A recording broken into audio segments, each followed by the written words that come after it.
நான் இடைவெளிக்கு முன்பாக ஒரு கேள்வியோடு பயணித்தேன். அந்த சில்லறை வர்த்தகத்தில் அந்நிய நேரடி முதலீட்டிற்கு நீங்களும் மத்தியில் ஆட்சியில் அங்கம் வைத்த பொழுதுதான் அந்த மசோதாவிற்கு ஆதரவான ஒரு நிலைப்பாட்டை எடுத்தீர்கள். இன்றைக்கு அதை இங்கே நாங்கள் எதிர்ப்போம். சில்லறை வணிகத்தில் அந்நிய நேரடி முதலீடுகளை திமுக கழக அரசு எந்த நிலையிலும் அனுமதிக்காதுன்னு சொன்னால், ஏற்கனவே இங்கே மறைமுகமாக அமேசான் போன்ற இந்தியாவை சாராத இன்ன பிற நாடுகளைச் சேர்ந்த நிறுவனங்கள் ஆன்லைன் மூலமாக சில்லறை வர்த்தகத்தில் வந்துவிட்டார்கள் என்று வணிகர்கள் ஒரு குற்றச்சாட்டை வைக்கிறார்கள். இதையெல்லாம் கட்டுப்படுத்தக்கூடிய அல்லது இதற்கு தடை செய்யக்கூடிய அதிகாரம் மாநில அரசின் கையில் இருக்கிறது அப்படின்னு நினைக்கிறீங்களா? நீங்கள் ஆட்சிக்கு வந்தால் இது சாத்தியம் நம்புறீங்களா? நிச்சயமா இந்த சட்டம் வரும்போதே கலைஞருடைய அந்த கோரிக்கை, திராவிட முன்னேற்ற கழக கோரிக்கையை வைத்து தான் அது ஒரு அமெண்ட்மெண்ட் அந்த சட்டம் முன்னோடி பாராளுமன்றத்தில் வருகிற பொழுது மாநில அரசுடைய விருப்பத்துக்கு ஏற்றாற்போல் அவை நடைமுறைப்படுத்துவதற்குண்டான அதிகாரங்களை மாநில அரசுக்கு தரப்பட வேண்டும் என்கின்ற அந்த திருத்தம் கொண்டு வரப்பட்ட காரணத்தினால் அந்த சட்டம் நிறைவேற்றப்பட்டது. அதன் பிறகு நாங்கள் வரக்கூடிய அரசாங்கம் இப்பொழுது 2016 இவற்றை நாங்கள் சொல்லுகிறோம் என்று சொன்னால், அன்றைக்கு சொன்ன எங்களுடைய கருத்து கொள்கை அவற்றை பின்படுத்தி இப்போ நாங்கள் வரக்கூடிய 2016 ஒட்டுமொத்த வியாபாரிகளுடைய கோரிக்கை இது. பல்வேறு வியாபார பெருமக்கள் அந்த சங்கங்கள் அமைப்புகள் எல்லாம் திராவிட முன்னேற்ற கழகத்துடைய தேர்தல் அறிக்கை குழுவை சந்தித்து இது போன்ற சில்லறை வர்த்தகத்தை பாதிக்கிற வகையில் நடக்கக்கூடாது என்ற போது அதை ஏற்றுத்தான் நாங்கள் சொல்லியிருக்கிறோம். அவற்றை நாங்கள் இம்ப்ளிமெண்ட் பண்ணுவோம். அப்போதும் வியாபாரிகள் இந்த கோரிக்கையை சொன்னாங்க, அப்போதும் செய்தார்கள். இல்ல அப்போதெல்லாம் கேட்காத நீங்க இப்ப தேர்தலை ஒன்னு கேட்டுங்க.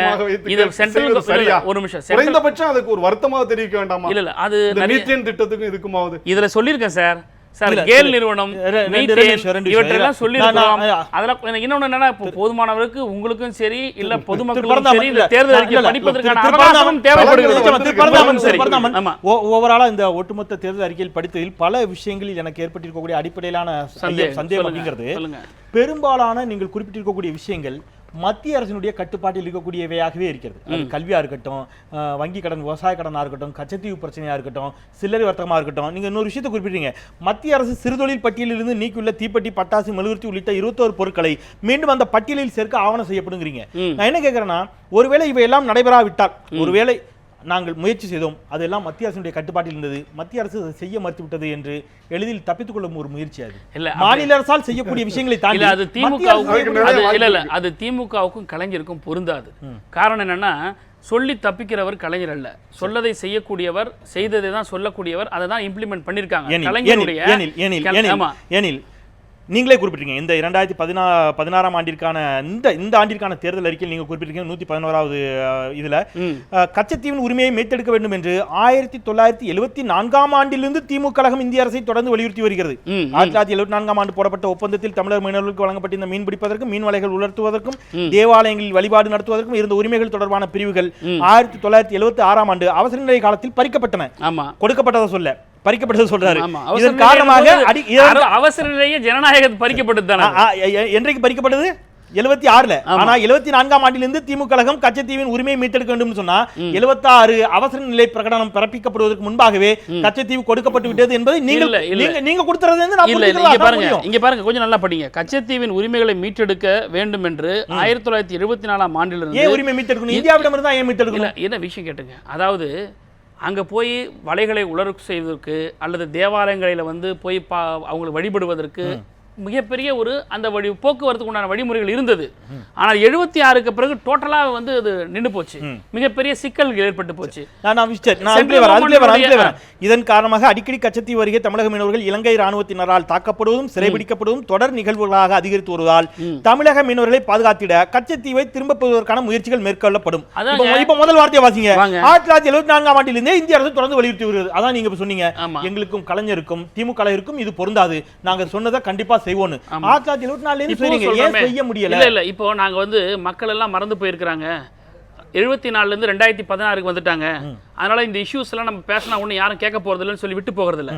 மக்களுடைய பிரச்சனைகள் தொடர்ந்து இருக்கக்கூடியது, தீர்க்கப்படாத பிரச்சனைகள் என்னென்னலாம் இருக்கிறதோ அவற்றையெல்லாம் தொடர்ந்து நாங்கள் குறிப்பிட்டு தேர்தல் அறிக்கை சொல்லுகிறோம் என்று சொன்னால், உண்மையிலே திராவிட முன்னேற்ற கழகத்துக்கு இவற்றையெல்லாம் சிக்கல்களை தீர்க்க வேண்டும் என்ற எண்ணம் இருக்கிறது. நான் என்ன கேட்கிறேன்னா, இருக்கு, ஆனால் ஆட்சியில் இல்லாம எதிர்கட்சிய அந்தஸ்து கூட இல்லாத ஒரு திராவிட முன்னேற்ற கழகம் வருகிற தேர்தலை எதிர்நோக்கி இருக்கிற பொழுது இருக்கக்கூடிய அந்த தேர்தல் அறிக்கையை பற்றி பேசுகிற நாம் ஆட்சியில இருந்து கொண்டிருக்கக்கூடிய அம்மையார் ஜெயலலிதா ஒவ்வொரு ஆண்டும் கட்சித்தீவை மீட்டே தீர்வர் என்கின்ற கேள்வி ஏன் அவரை நோக்கி பாய்புக மாட்டுகிறது?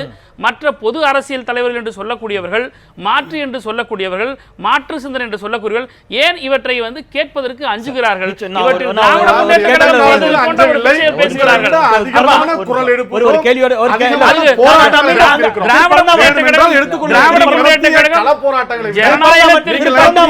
கட்டுப்பட்ட இயக்கம்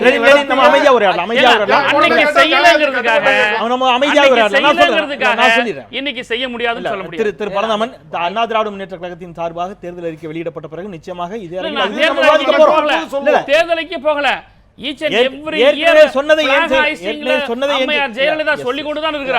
வாய்ப்பு இருக்கும் போதெல்லாம் எல்லா விஷயத்தையும் செய்து விட்டார்கள் அப்படின்னு கண்டிப்பா ஏற்றுக்கொள்ள முடியாது. ஏன்னா வந்து லோக் ஆயுக்தா பற்றி இந்த தேர்தல் அறிக்கையில் குறிப்பிடும் பொழுது 1973லேயே வந்து பொது ஊழியர் சட்டம் சொல்லி கொண்டு வந்தோம்.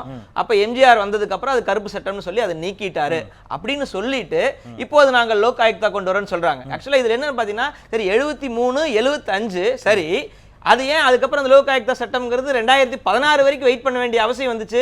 89லயும் திமுக ஆட்சிக்கு வந்துச்சு, 96லயும் திமுக ஆட்சிக்கு வந்துச்சு, 2006லயும் வந்துச்சு.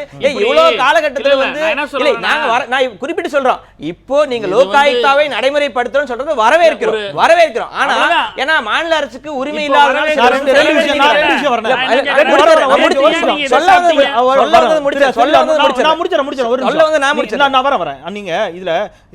அதன் பிறகு 96 நீங்கள் வந்தீர்களே, 2006 நீங்கள் வந்தீர்களே அப்படிங்கிற கேள்வி வைக்கின்ற பொழுது அதன் பிறகு 91 அஇஅதிமுக ஆட்சி இருந்தது. அவர் அதான் கேட்கிறாரு. ஏன்னா இன்னைக்கு அதிமுக அறிக்கையில லோக் ஆயுக்தா பத்திய ஊழல் ஒழிப்பு பத்திய பேசல. இன்னைக்கு நம்ம என்ன கான்டெக்ஸ்ட்ல சொல்ல பேசாதவர்களை பற்றி கூட இவர்களுக்கு கவலை இல்லை. பேசியவர்களை இப்பொழுது ஏன் பேசுகிறீர்கள் என்று கேட்பது அப்படி சொல்லவல். அதாவது அந்தந்த காலகட்டத்தில் எங்களுக்கு உரிமை இருந்தால் நாங்கள் செய்திருப்போம்னு சொல்ல வந்தாங்க. அதை குறிப்பிட்டு சொல்ல வேண்டியிருக்கு. ஏன் சொல்றேன்னா இப்ப திமுக அறிக்கையில நேரடியாக ஊழலை ஒழிப்பதற்காக நாங்கள் லோக் ஆயுக்தா கொண்டு வருவோம்னு சொல்லி இருந்தா முடிஞ்சது, அதோட முடிச்சுக்கலாம். ஆனா இந்த தேர்தலுக்கு அப்படி சொல்லப்பட்டிருக்கு. 73 நாங்க கொண்டு வந்தோம், 70 அதுக்கப்புறம் வந்து எம்ஜிஆர் வந்து அதை நீக்கிட்டாரு. அதனால இப்ப நாங்க கொண்டு வர்றோம்னு சொல்றப்ப அதுக்கு நடுவுல இந்த பீரியட்ல என்ன ஆச்சு? அதுக்கப்புறம் ஏன் அதுக்கு அது உங்களை மட்டும் கேட்கல. இன்னொரு விஷயம் சொல்லிடுறேன். இன்னைக்கு என்னன்னா நல்ல விஷயங்கள் சொல்லிடுறாங்க, நல்ல விஷயங்கள் எல்லாம், நல்ல திட்டங்கள் எல்லாம் குறிப்பிடப்பட்டிருக்கு, எல்லாம் குறிப்பிடப்பட்டிருக்கு.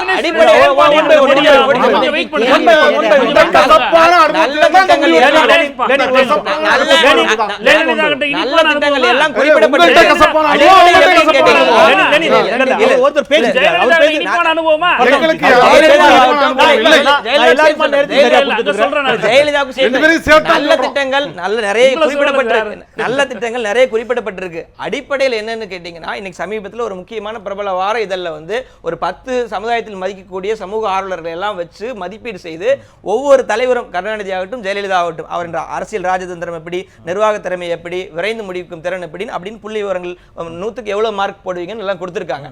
அதுல வந்து எல்லாத்துலயும் 40 மார்க் 50 மார்க் வாங்கிட்டு வர்றவங்க குறிப்பிட்ட ஒரு விஷயம் கரைபடாத தன்மை அப்படிங்கிறதுல ஜெயலலிதா வாங்கிய மதிப்பெண் வந்து 11 மார்க், கருணாநிதி வாங்கிய மதிப்பெண் 14 மார்க்.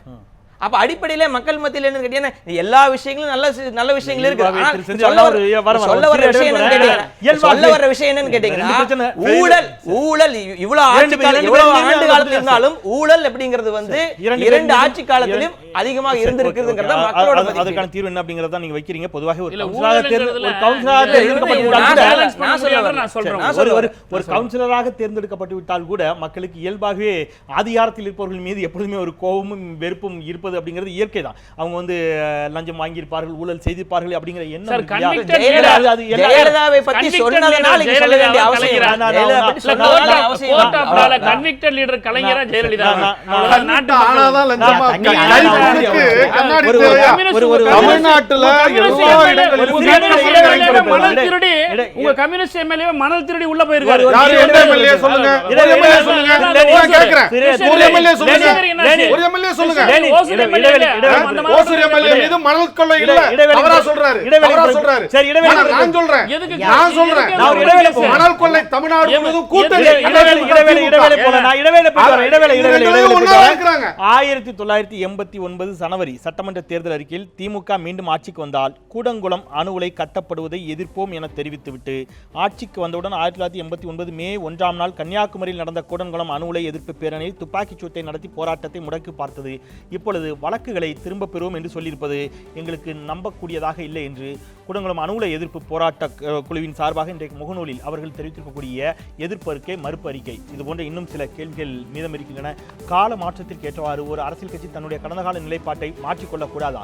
மாற்றுவதே பிழை என்று விமர்சிப்பது எந்த அளவுக்கு சரியானதாக இருக்கும்? ஒருவேளை கடந்த காலங்களில் சில செயல்பாடுகளை திராவிட முன்னேற்றக் கழகம் எடுத்திருந்தாலும் கூட அந்த செயல்பாடுகளிலிருந்து அவர் தன்னை மீளாய்வு செய்து மீண்டும் ஒரு தேர்தல் அறிக்கையை கொடுத்தால் அதனுடைய நம்பகத்தன்மையை கேள்விக்குள்ளாக்குவது எந்த அளவிற்கு சரியானதாக இருக்கும்? பயணிக்கலாம் ஒரு சிறிய இடைவேளைக்கு பிறகு.